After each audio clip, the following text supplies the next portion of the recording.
Open Meta Business Suite and log into your account. To find the music library, navigate to the left-hand sidebar and click on All Tools.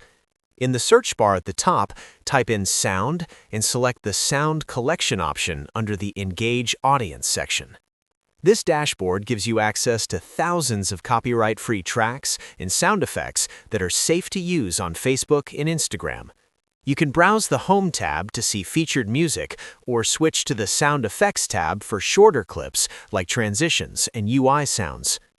To find the perfect track, use the search bar to look up specific artists or song titles.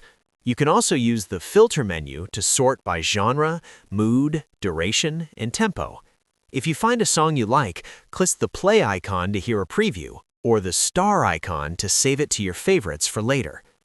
Once you've made your choice, click the Download button next to the track to save the file to your PC.